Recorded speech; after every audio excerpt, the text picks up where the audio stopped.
Quinlay arpentait le salon comme un lion en cage.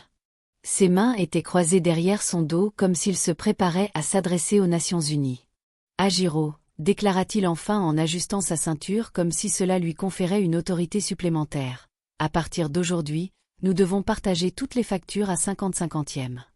Pas de négociation. » Ediro, sa femme depuis 4 ans, s'interrompit au milieu de la peinture de ses ongles de pied. Elle leva lentement les yeux, cligna 2 fois des paupières, puis éclata de rire. « Clay, mon cher, s'il te plaît, ne joue pas avec moi ce soir. C'est vendredi soir. Je suis d'humeur romantique, pas pour des mathématiques. » Clay ne souriait pas. « Je suis sérieux. Ah, nous sommes en 2025. Les femmes sont indépendantes maintenant. Même Beyoncé a dit que vous deviez diriger le monde. 50-50e, c'est équitable. Je paierai ma moitié. Tu paieras ta moitié. Fin de l'histoire. » Haro posa le vernis à ongles, croisa les jambes et lui lança le genre de regard de côté que seules les épouses nigérianes ont maîtrisé. « Alors, après toute ma cuisine, mon lavage, mon repassage, la gestion de cette maison, le fait de supporter l'attitude de ta mère avec un sourire, tu veux encore que j'apporte une calculatrice dans le mariage. » Clay, ça va? Mais Clay avait déjà préparé son discours. Il s'éclaircit la gorge. « Haro, mon père payait tout dans son mariage. Regarde comment ça s'est terminé. Il est mort fauché.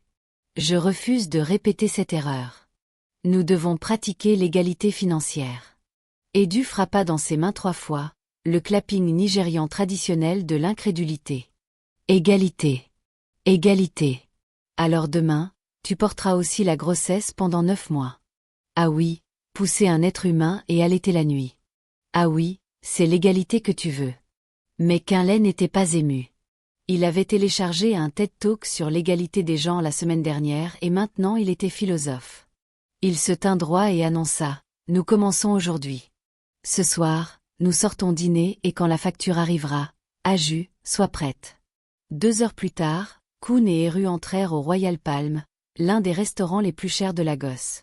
Tout sentait la sophistication, bougies sur les tables, un pianiste dans le coin jouant du jazz doux, des serveurs glissants comme des ballerines.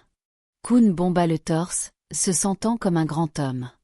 Il avait invité Agiro ici pour prouver son point. « Bonsoir, monsieur et madame », les salua un serveur. Koun sourit fièrement et murmura à Aju « Vois, c'est la vie que nous méritons. Luxe, élégance, mais avec un budget 50-50e. » Haro força un sourire. Dans sa tête, elle élaborait déjà un plan magistral. Ils s'assirent à la table du coin près de la fenêtre. Le serveur leur tendit des menus épais comme des livres de classe. Koun s'éclaircit la gorge et dit « Commande ce que tu veux, ma chérie. Ce soir est spécial. » Haussa un sourcil. « Ce que je veux ? » « Oui, » répondit Quinlay avec assurance. « Pas de limite. Souviens-toi, 50-50e équivaut à la liberté. » Haro ouvrit le menu et ses yeux s'écarquillèrent. « Koun, ce homard ici coûte 85 000 pour une seule assiette. » « Exactement, » dit Kunt, « c'est pourquoi c'est une expérience de fine dining. » « N'aie pas peur. Choisis. » Haro sourit doucement. « Dans ce cas, nous prendrons 4 homards, les crevettes jumbo, le tilapia grillé, une bouteille de champagne. Apportez la plus chère, s'il vous plaît. » Le serveur manqua de faire tomber son stylo. « Madame, êtes-vous sûre ? » « Oui, » dit-elle en maintenant le contact visuel avec Koun. « Je suis très sûre. » La pomme d'Adam de Quinlay montait et descendait, mais son orgueil ne lui permettait pas de reculer. « Pas de problème. Notez-le. »« Autre chose ? » demanda Clay. « Oui, » continua Adro. « Nous prendrons aussi 3 assiettes de jollof rice au cas où le homard ne serait pas rassasiant, et du suya en entrée. Et oh, votre cheesecake importé pour le dessert. »« Merci. » Le serveur griffonna furieusement, regardant d'un à l'autre. Quinlay hocha la tête comme un homme signant son propre mandat de dette. Pendant qu'ils attendaient la nourriture, Haro se pencha en avant. « Quinlay, es-tu sûr de cette idée de 50-50e ? Parce que ce restaurant n'a pas l'air d'accepter la petite monnaie. » Koun ricana. « Haro, s'il te plaît, ne m'embarrasse pas. Je suis un homme de principe. Si nous faisons cela, nous devons le faire bien. Quand la facture arrivera, nous paierons chacun notre moitié comme des adultes responsables. 15 minutes plus tard, la table était couverte de suffisamment de nourriture pour nourrir une réception de mariage. Homards, crevettes, tilapia, riz, suya, champagne, cheesecake, le tout. Les autres dîneurs tournèrent la tête pour regarder avec étonnement. Même le pianiste arrêta de jouer un instant pour admirer le festin. Kun leva son verre. À l'égalité dans le mariage, à l'égalité, répéta Hajiro avec un sourire rusé. Ils mangèrent, burent, rirent. Enfin, Haro rit. Kun était trop occupé à calculer dans sa tête combien tout coûterait. Enfin, le serveur revint avec la facture sur un plateau d'argent. Il la posa doucement devant Kun, s'inclina et recula. Quinlay, essayant de paraître confiant, ouvrit le petit dossier noir. Dès que ses yeux se posèrent sur le chiffre, tout son corps se figea. 347 008 cents. Sa mâchoire tomba. Ses yeux sortirent de leurs orbites. Il manqua de s'évanouir sur place. Il cria en claquant la facture sur la table. 300 et quoi? Tout le restaurant se tourna pour regarder. Le pianiste s'arrêta au milieu d'une note. Même le chef jeta un œil depuis la cuisine. Haro se pencha, calme comme la glace. « Clay, mon amour, y a-t-il un problème ?» La voix de Clay se brisa. « Haro, cette facture est astronomique. » Haro prit la facture, y jeta un œil et haussa les épaules. « Ah, ce n'est pas mal. Ça fait juste environ 174 000 néras chacun. Après tout, tu as dit 50 cinquantièmes. » Clay s'étouffa avec sa propre salive. 174 000. Oui, dit Haro doucement. Égalité, mon cher. Laisse-moi prendre ma carte. Haro plongea la main dans son sac, sortit son portefeuille et en retira soigneusement sa carte de fidélité. Oui, serveur. Veuillez appliquer ma réduction de 5% pour clients réguliers, dit-elle au serveur avec son sourire. Conley cligna des yeux. Attends, tu es déjà venu ici avant? Oh oui, dit Haro nonchalamment. C'est mon endroit préféré. Ne te l'ai-je pas dit? Le serveur manqua de s'effondrer de rire. Mais Haro n'avait pas fini. Elle tendit au serveur une carte rose vif.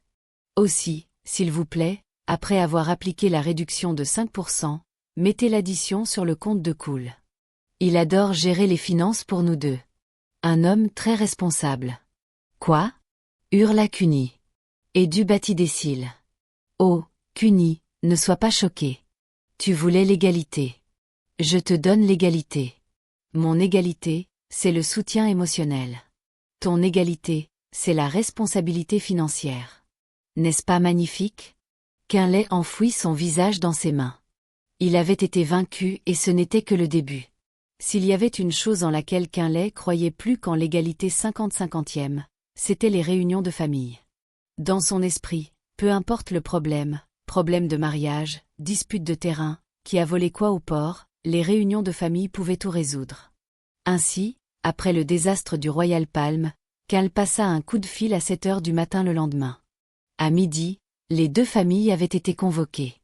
Le soir, 30 parents s'étaient rassemblés dans le salon de sa mère. L'atmosphère était électrique. Les chaises étaient disposées en grand cercle. Tantes se trouvant des programmes d'église. Oncle sirotant du malt. Enfants courant partout et voisins indiscrets prétendant passer devant les portes lentement pour écouter aux portes. Au centre de tout cela trônait Mama Kun, une femme dont le foulard pouvait bloquer le soleil, et Papa Haro, un homme aux lunettes qui grossissait ses yeux comme deux ampoules géantes. Quinlay se tenait au milieu comme un avocat sur le point de plaider une affaire historique. « Mes gens, commença-t-il en ajustant le col de sa chemise, nous sommes réunis ici aujourd'hui parce que ma femme a refusé d'accepter l'égalité dans ce mariage. Hier au restaurant, elle m'a ridiculisé devant le monde entier. Elle a refusé de payer sa part de la facture. Un cœur bruyant de « et » emplit la pièce. Mama frappa immédiatement dans son foulard. Je le savais. J'avais dit à mon fils avant qu'il ne t'épouse que tu n'étais là que pour le plaisir. Tu veux le vider comme de l'huile d'arachide. Haro était assise calmement, les jambes croisées. Les oncles intervinrent rapidement. Oncle Jed, l'oncle aîné de Kun, s'éclaircit la gorge. Il était célèbre pour parler en proverbes que personne ne comprenait. Mes enfants, quand le corbeau chante à minuit, ce n'est pas parce que le soleil s'est levé, mais parce que le lézard a secoué sa queue. Tout le monde sembla confus. Qu'est-ce que ça veut dire? Murmura une cousine. Oncle Jed ignora les murmures et continua. En mariage, si une main lave l'autre, alors les deux mains seront propres. Exactement, cria Kun en saisissant l'occasion. Vous voyez, oncle comprend. Haro refuse de laver l'autre main. Haro leva les yeux si fort qu'ils manquèrent d'atteindre l'arrière de sa tête. Tante Famena, la sœur aînée de la mère d'Haro, se leva de façon dramatique en serrant son pagne. Ackley, tu veux nous dire que tu as emmené notre fille, notre joyau, notre trésor au restaurant et que tu t'attendais à ce qu'elle paie? Ah, quelle abomination! En 32 ans de mariage, mon mari ne m'a jamais laissé payer même pour de l'eau pure. Une autre tante bondit en frappant furieusement dans ses mains. Oui, monsieur. Même mon propre mari, que son âme repose en paix. Que ses ennemis ne voient jamais la joie. Il préférerait mourir plutôt que de me laisser payer un chewing-gum. Et toi, petit garçon comme toi? Tu veux qu'Adèle paie pour du homard? Clay se prit la tête. Ah, mais tante, ce n'est pas comme ça. Nous sommes dans un monde moderne. Les choses ont changé. 50-50e, c'est l'équité.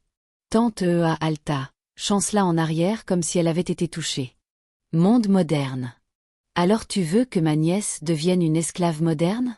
Et W.O. Ce garçon veut tuer Haro avec des mathématiques. Haro était assise dans son fauteuil, sirotant du malt, l'air d'une reine regardant une pièce de théâtre. Enfin, papa Hajiro, qui était resté silencieux tout du long, leva la main. La pièce se tut.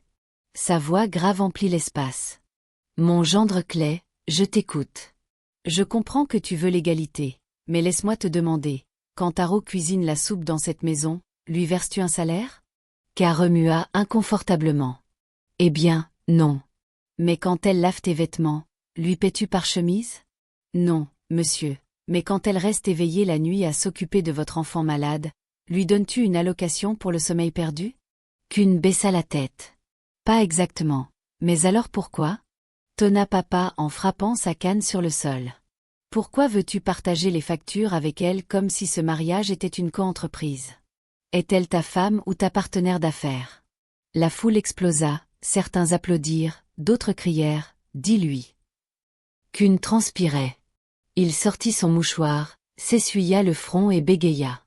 Haro se leva lentement. Sa voix coupa le bruit. Tout le monde, laissez-moi parler. Hier au restaurant, Quinlay voulait l'égalité, et je lui ai donné l'égalité. Savez-vous ce que j'ai fait? La pièce devint silencieuse. Tous les regards se tournèrent vers elle. Ediro continua. J'ai dit au serveur de mettre ma moitié de la facture sur le compte de Kless parce que dans ce mariage, ma moitié est l'investissement émotionnel et sa moitié est l'investissement financier. C'est l'égalité en laquelle je crois. Tout le salon explosa de rire. Oncle Jind cria, « Ah, investissement émotionnel. Qu'est-ce que c'est? Clay, tu es fini. » Mama Kun se leva, tremblante de colère. « Haro, tu ne ridiculiseras pas mon fils comme ça. Tu ne le tueras pas avec des factures. » Haro se tourna vers elle calmement. « Mama, si Quinlay meurt des factures, j'utiliserai son assurance vie pour acheter plus de homards. » Toute la famille hurla. Certains rirent jusqu'à tousser. Kun s'effondra dans son fauteuil, couvrant son visage. Son plan avait échoué. Au lieu de soutien, il était devenu la risée des deux familles. Mais au fond de lui, l'entêtement de Quinlay brûlait. Il murmura dans son souffle, « Cette bataille n'est pas finie. Adu ne peut pas gagner. Je lui montrerai. » Et avec cela, les graines du prochain désastre étaient plantées. Clay se réveilla le lendemain matin avec une détermination renouvelée. L'humiliation de la réunion de famille brûlait encore dans sa poitrine. Il pouvait encore entendre la voix stridente de tante Emna. Ce garçon veut tuer Haro avec des mathématiques. Non, il ne laisserait pas Hajiro gagner. Il ne se rendrait pas. Haro, annonça-t-il en boutonnant sa chemise pour le travail, j'ai décidé que cet arrangement 50-50e doit continuer quoi qu'en disent les autres. Je ne me laisserai pas intimider. Oh, qui étalait calmement du beurre sur son pain, sourit simplement. Mon cher mari, je suis d'accord avec toi. À partir de maintenant, tout sera 50-50e. Quinlay cligna des yeux. Tu es d'accord? Oui. Maintenant? Elle sirota son thé et posa la tasse soigneusement. Tu veux l'égalité? Je te donnerai l'égalité à partir d'aujourd'hui. Cette maison fonctionnera selon une politique stricte de 50-50e. Félicitations. Le cœur de Kunt bondit de joie. Enfin, elle avait vu la lumière. Il embrassa son front et partit au travail en se sentant victorieux. S'il avait su. Ce soir-là, Kun rentra affamé au point de pouvoir manger une vache. L'arôme d'une soupe d'égusie emplit l'air. Son estomac gronda. Ah, enfin, s'exclama-t-il en se précipitant dans la cuisine. Edu, tu as cuisiné de l'égusie, mon préféré. Haro se retourna avec le sourire le plus doux. Oui, mon cher, je l'ai fait spécialement pour toi. Mais souviens-toi, 50-50e. Kun fronça les sourcils. Que veux-tu dire? Aduru souleva le couvercle de la casserole. La casserole était remplie d'une épaisse soupe d'égusie. Mais elle n'avait ajouté ni huile de palme, ni viande ou poisson, ni légumes. La mâchoire de Quinlay tomba. Haro, qu'est-ce que cette absurdité? Elle haussa les épaules innocemment. Mon cher. J'ai fait ma propre moitié. Je te laisse ta moitié à cuisiner toi-même. Égalité, souviens-toi? Clay manqua de s'évanouir. Alors, tu t'attends à ce que je cuisine la moitié de ma soupe après une longue journée de travail? Oui, dit Haro calmement. Nous devons partager les responsabilités équitablement. Quinlay grogna, mais son orgueil ne lui permettait pas de capituler. Il remonta ses manches et commença à cuisiner sa moitié de la soupe. Quand il eut fini, la casserole ressemblait à une expérience scientifique confuse, moitié savoureuse, moitié désastre à queue. Quand ils s'assirent pour manger, Adro sortit soigneusement un paquet de burgers et de frites qu'elle avait commandé en ligne. Kun se retrouva avec un bol d'égusie à queue qui ressemblait à s'il avait plus de dents. Il mâcha en silence, les yeux brûlants de frustration. O mangea joyeusement, fredonnant pour elle-même. 2 jours plus tard, Quinlay rassembla ses vêtements pour le lavage.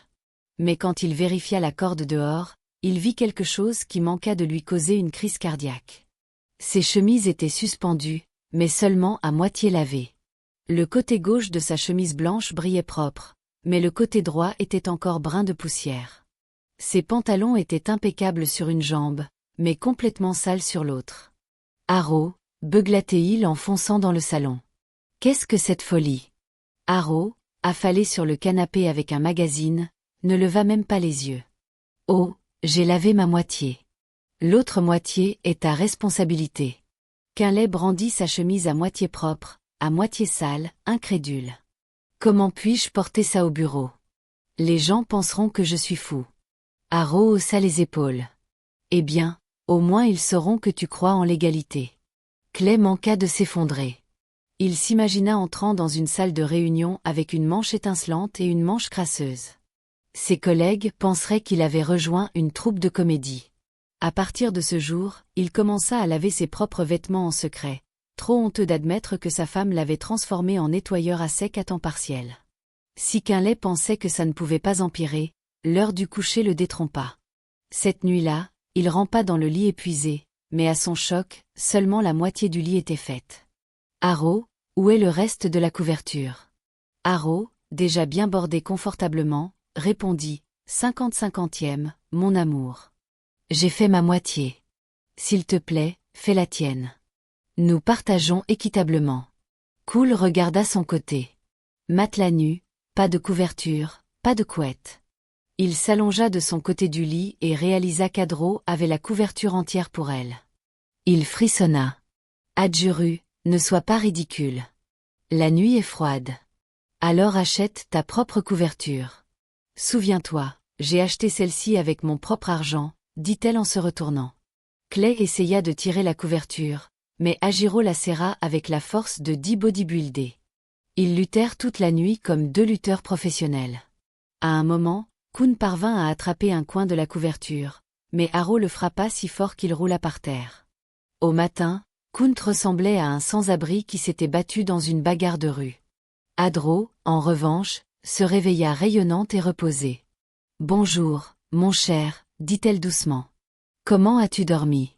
Conley grogna et bondit dans la salle de bain. Il ne fallut pas longtemps pour que la folie se répande hors de la maison. Les quartiers nigérians sont comme des villages. Tout le monde voit tout.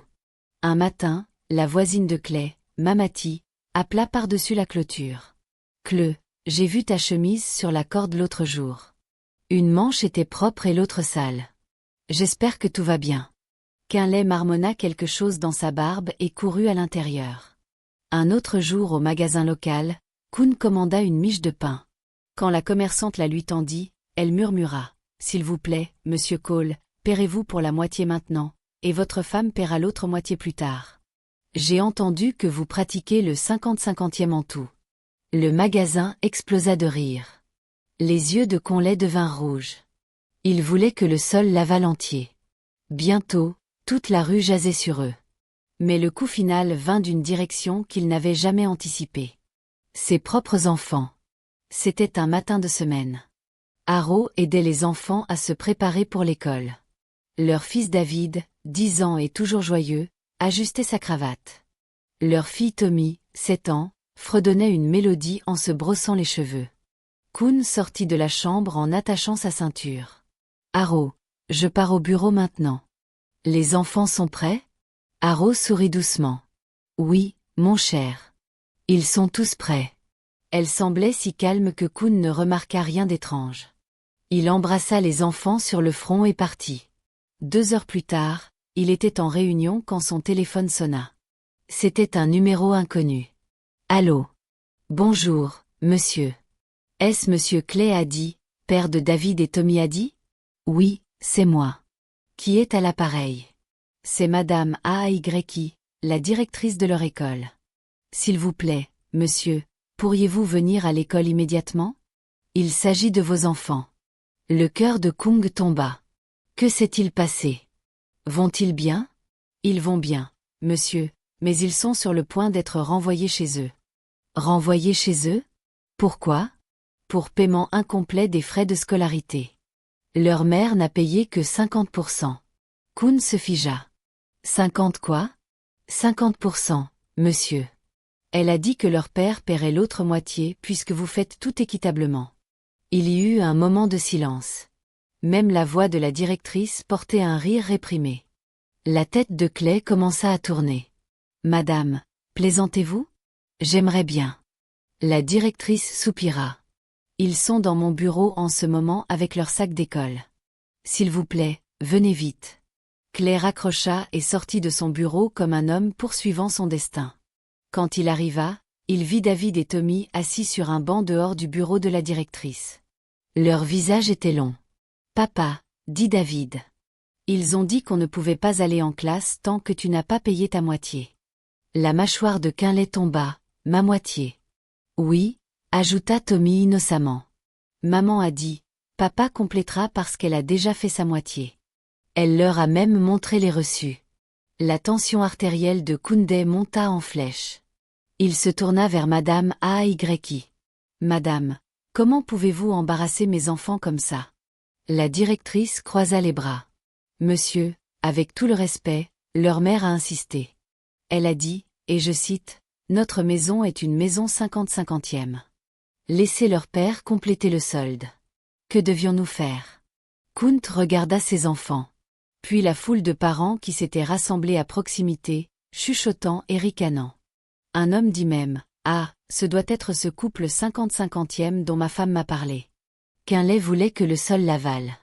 Il repartit vers la voiture, appela Hero furieusement et cria, « Ajo, quelle est cette absurdité ?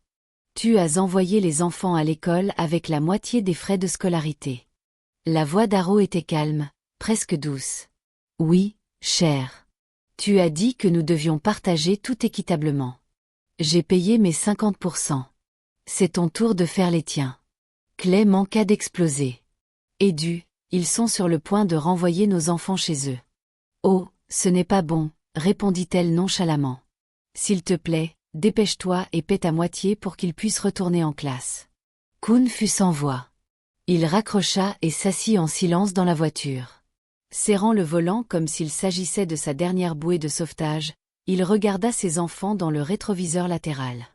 David essayant de réconforter Tommy, qui pleurait doucement. La vue lui brisa le cœur. Cette femme, murmura-t-il. Elle va trop loin. Ce fut le jour où Quinlay craqua. Il prit sa décision. Assez, c'était assez. Ce soir-là, après encore une journée humiliante au travail, il avait accidentellement porté une chemise à moitié propre, il s'effondra dans un fauteuil. Haro, grogna-t-il. Cette chose est allée trop loin. S'il te plaît, mettons-y fin. Mais Zoro était calme, trop calme. Elle ajusta sa robe et dit, Kun, mon cher, je pensais que c'était ce que tu voulais. L'égalité, souviens-toi? Quinlay enfouit son visage dans ses mains. Son plan avait spectaculairement échoué. Au lieu de prouver son point, il était devenu le clown du quartier. Kun, vaincu, soupira. Hajiro, je me rends. Plus de 50-50e. S'il te plaît, revenons à la normale. Je ne peux plus supporter cette humiliation. Hero sourit doucement. Bien. Parce que je ne t'ai jamais épousé pour une calculatrice. Je t'ai épousé pour ton cœur. La prochaine fois, n'essaie pas de transformer l'amour en mathématiques. Clay hocha la tête en s'essuyant les yeux. J'ai appris ma leçon. À partir d'aujourd'hui, 100% est pour moi. 100% est pour toi. Plus de partage en moitié. Ils s'enlacèrent, rirent, et alors qu'ils se blottissaient dans le lit cette nuit-là sous une couverture entière, Quinlay admit enfin la défaite. Si vous avez aimé l'histoire, alors je suis certain que vous aimerez l'histoire suivante qui apparaît à l'écran en ce moment. S'il vous plaît, cliquez sur la vignette et regardez l'histoire suivante. S'il vous plaît, soutenez-moi en likant cette vidéo, partagez avec votre famille et vos amis, et abonnez-vous à ma chaîne. À bientôt dans ma prochaine histoire. Au revoir.